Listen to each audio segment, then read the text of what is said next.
Bonjour.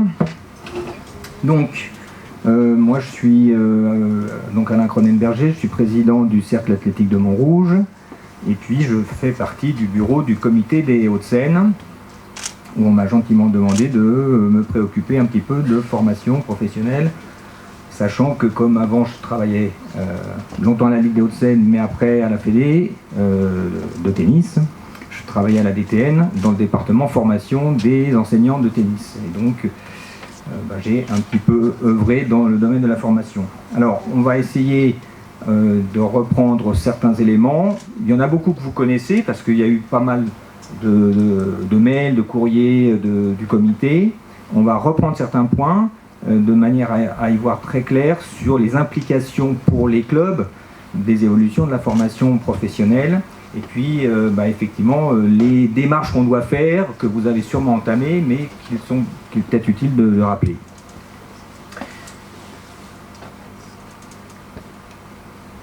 Alors le contexte. Donc c'est vrai que ça s'est quand même beaucoup mobilisé dans les années précédentes pour que la formation professionnelle évolue, et il y a eu donc la promulgation d'une loi nouvelle sur la formation professionnelle le 5 septembre 2018. Donc effectivement c'est tout récent, mais ça a impliqué quand même beaucoup d'évolutions et de changements auxquels il faut qu'on s'adapte.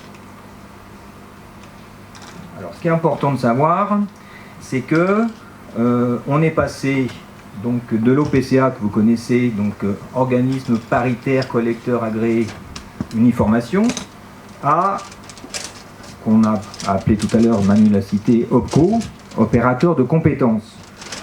Ce qui est important de savoir, c'est pas seulement des termes, c'est que l'uniformation faisait tout, c'est-à-dire que l'uniformation collectait et organisait les formations, finançait.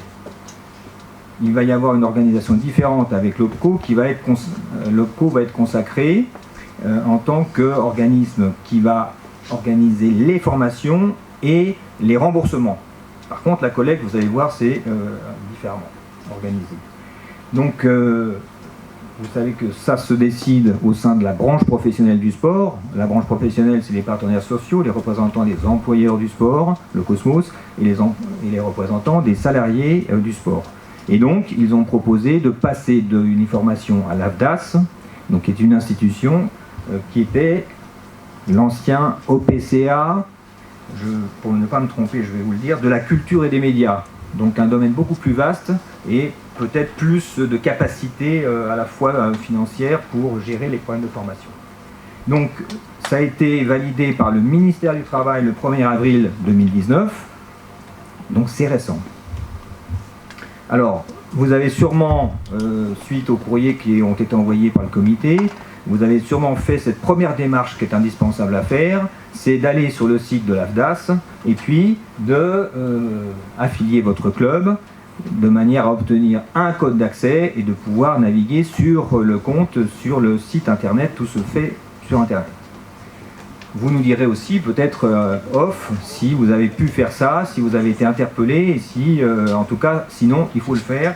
Et là, il suffit d'aller sur afdas.com et vous naviguez et vous trouvez un formulaire d'identification, c'est comme ça que ça s'appelle, qui vous permet de vous inscrire, d'affilier le club et d'obtenir ces codes d'accès. Là, on passe à la collecte. Ça nous concerne aussi en tant que club. Et donc, il faut savoir que auparavant, c'était Uniformation qui collectait. À partir de 2021, ça sera les URSSAF qui vont collecter, qui vont transmettre ça à une institution qui s'appelle France Compétences, chargée de la régulation et du financement, et qui va transmettre à l'AFDAS. Donc, ça sera le schéma final qu'on aura à partir de 2021. C'est ça qu'il faut qu'on ait en tête. Période transitoire, évidemment c'est toujours très délicat quand on fait évoluer un système. Donc là, période transitoire, eh bien en 2019 et en 2020, il va y avoir directement la collecte par l'AFDAS. C'est seulement à partir de 2021 que ça transitera par les URSSAF.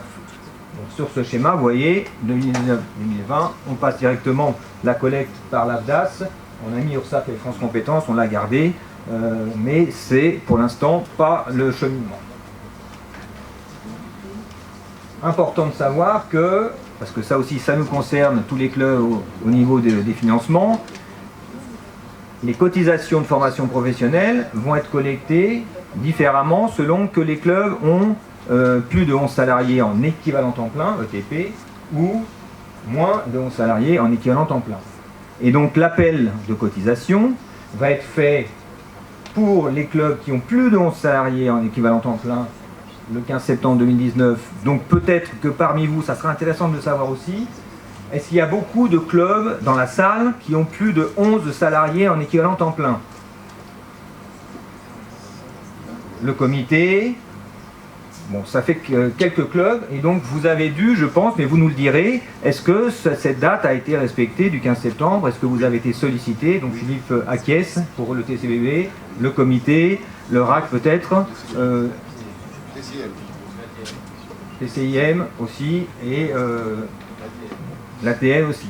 Donc voilà. Et la deuxième partie de la collecte sera effectuée le 28 février 2020. Pour les clubs, la majorité des clubs qui ont moins de 11 salariés équivalent temps plein, ça sera le 28 février 2020. Voilà pour la collecte où nous serons prélevés.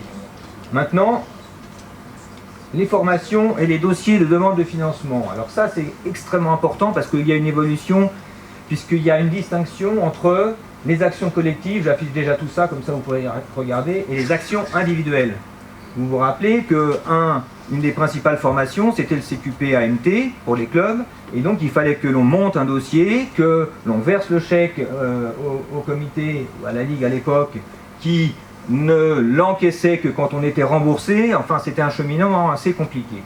On a réussi à obtenir la chose suivante, c'est que pour certaines formations, on peut mettre en place une action collective. Et le CQP éducateur tennis rentre là-dedans. Ça veut dire que là, et certains clubs ont déjà pu l'expérimenter cette année, eh bien, il n'y a plus qu'à s'inscrire auprès de Séverine, de Karine, qui s'occupe de tout, et puis on n'a rien à débourser puisque l'action collective permet à ce que ça ne soit pas individuellement l'obligation pour le club de payer la formation.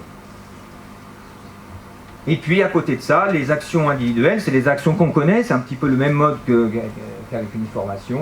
Donc sur le plan de formation qui va bientôt sortir, vous nous en parlerez peut-être les deux Emmanuel, le plan de formation du comité, eh bien, auxquels s'ajouteront peut-être, tout à l'heure on a vu qu'il y avait peut-être possibilité avec les intervenants précédents d'ajouter, on va mettre ça dans le plan de formation du comité, ça, on est dans le schéma un peu habituel, à savoir, le club s'inscrit, envoie le chèque, et puis fait la démarche sur l'AFDAS de faire la demande de financement, et quand on a l'accord de financement, ça veut dire qu'on sera remboursé du montant de la formation. Le plan de formation sortira prochainement, et là peut-être que je donnerai la parole pour savoir où est-ce qu'on en est, Emmanuel. Est-ce que vous avez une idée de à peu près quand sortira le plan de formation de l'année prochaine? Après l'Assemblée Générale. Donc incessamment sous peu, donc tout à l'heure à 13h, c'est ça? 12h50. Eh bien écoutez, merci de votre attention.